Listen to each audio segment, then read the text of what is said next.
డెఫినెట్గా మేము కూడా ఆలోచనలు పడ్డాం పార్టీగా.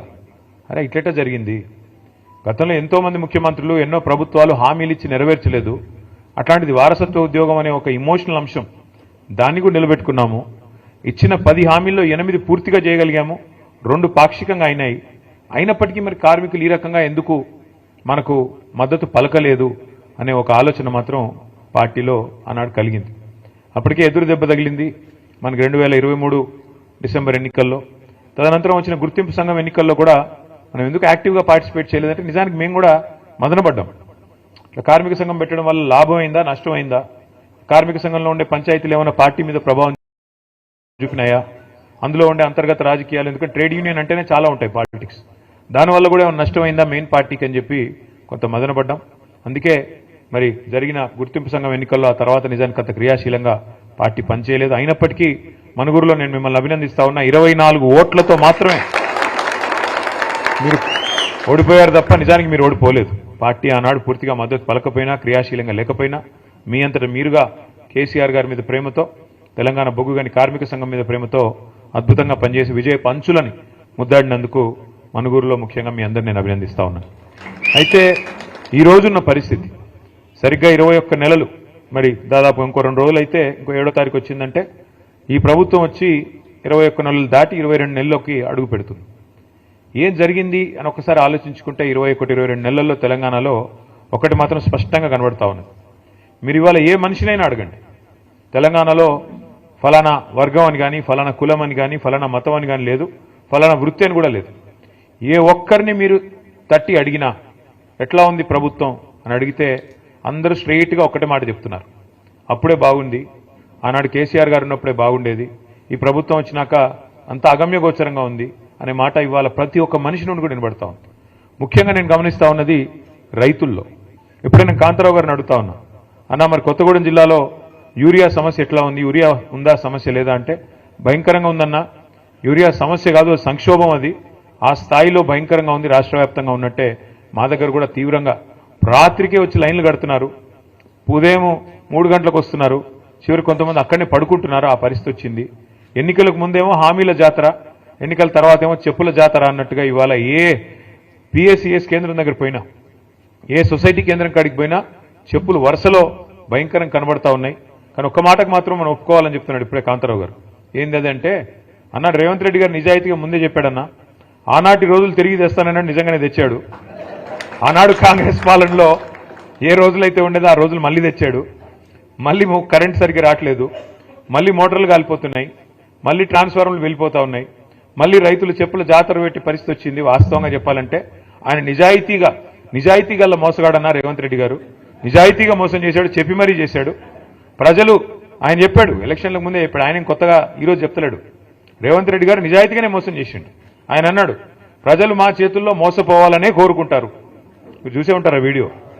మరి వాళ్ళు మోసం చేయాలంటే వాళ్ళకి మాట ఇవ్వాలి, మోసం చేయాలి, అదే మేము నేర్చుకున్నామని చెప్పాడు, చేశాడు. నిజానికి మనం ఆనాడు కొంత ఓవర్ కాన్ఫిడెంట్గా కూడా పోయాం. కేసీఆర్ గారు ఆయన ప్రభుత్వం చేసిన పని 10 ఏళ్ల పాటు బహుశా భారతదేశంలో 78 సంవత్సరాల్లో ఎక్కడా కూడా ఏ ప్రభుత్వం కూడా అంత తీవ్ర స్థాయిలో 10 ఏళ్లలో ఇంత అద్భుతమైన ఫలితాలు సాధించలేదు. మీకు 2 చెప్తాను నేను. ఒకటి, మన రాష్ట్రం రాకముందు గోదావరిలో, కృష్ణలో మన నీటికి సంబంధించి పెద్ద ఎత్తున పోరాటాలు జరిగినా ఎన్నడూ ప్రాజెక్టుల నిర్మాణం జరగలేదు, మన బీళ్ళకి గోదావరి నీళ్ళు రాలేదు, కృష్ణా నీళ్ళు రాలేదు. అదే కేసీఆర్ ప్రభుత్వం వచ్చిన తర్వాత ఏం జరిగిందో నాకంటే బాగా మీకే తెలుసు. 2014కి పూర్వం తెలంగాణ రాష్ట్రం, తెలంగాణ ప్రాంతం, ఆనాడు రాష్ట్రంగా లేదు కాబట్టి ప్రాంతం, భారతదేశంలో మన ర్యాంకు 2014లో 14వ ర్యాంకు.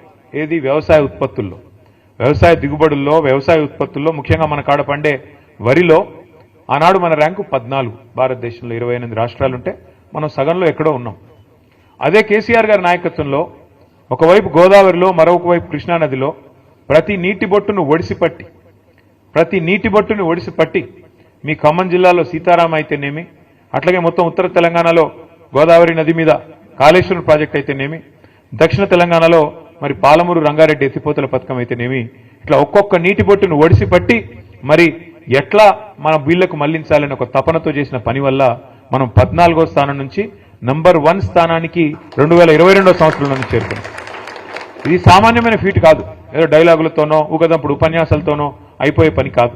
మీకు అర్థం కావడానికి చెప్తా ఉన్నా.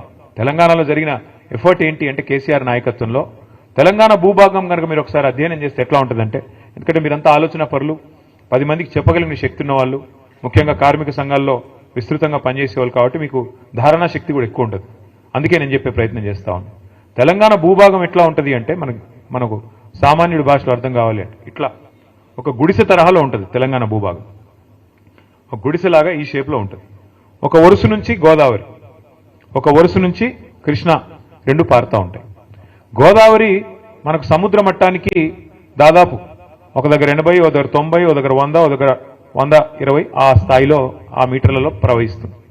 ఇంకోవైపు కృష్ణ కూడా 110, 120, 130, 140 ఆ స్థాయిలో ప్రవహిస్తుంది. ఇప్పుడు మనం ఎక్కడైతే కూర్చున్నామో గజ్వేల్, ఇది దాదాపు 600 మీటర్ల పైన ఉంటుంది. ఈ ప్లేస్ 600 మీటర్లు. పక్కనే మీరు వచ్చినప్పుడు కొండపోచమ్మ సాగర్ అనే రిజర్వాయర్ చూసింటారు. అది 618 మీటర్ల మీద ఉంటుంది ఆ రిజర్వాయర్. అట్లాగే హైదరాబాద్ మహానగరం 535 మీటర్ల మీద ఉంటుంది. కిందికి పోతే మిడ్ మానేర్ అనేది 350 మీటర్ల మీద ఉంటుంది. ఎందుకు చెప్తా ఉన్నా ఇదంతా అంటే, ఇప్పుడు మీరందరికీ వ్యవసాయం పట్ల కనుక అభిరుచి ఉన్నా, వ్యవసాయం పట్ల కనీసం అవగాహన ఉన్నా మీకు తెలుసు, ఒక రైతు తన పొలంలో బోర్వెల్ వేస్తే బోరుకు మరి గ్రౌండ్ వాటర్ లాగాలి, భూమి అడుగులో ఉన్న నీళ్ళని పైకి లాగాలి అంటే బోరింగ్ వేసి, పైపింగ్ వేసి, కేసింగ్ వేసి మొత్తానికి మోటార్ పెట్టి నీళ్లు గుంజాల. 3 HP మోటారో 5 HP మోటారో ఇంకా పెద్ద మోటారో పెట్టి మొత్తాన్ని నీళ్లు లాగుతాం పైకి.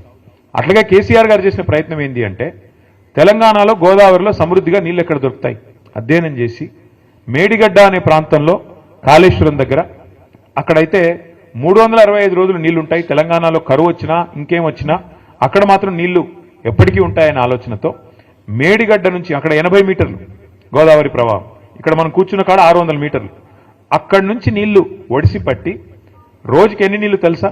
మీరు హైదరాబాద్ చూసే ఉంటారు కదా అందరూ, ట్యాంక్ బండ్ చూసినారా? హుసేన్ సాగర్ ఉంది కదా, Hussain Sagar 1 TMC, Hussain Sagar capacity 1 TMC మొత్తం ఫుల్గా ఉంటాయి.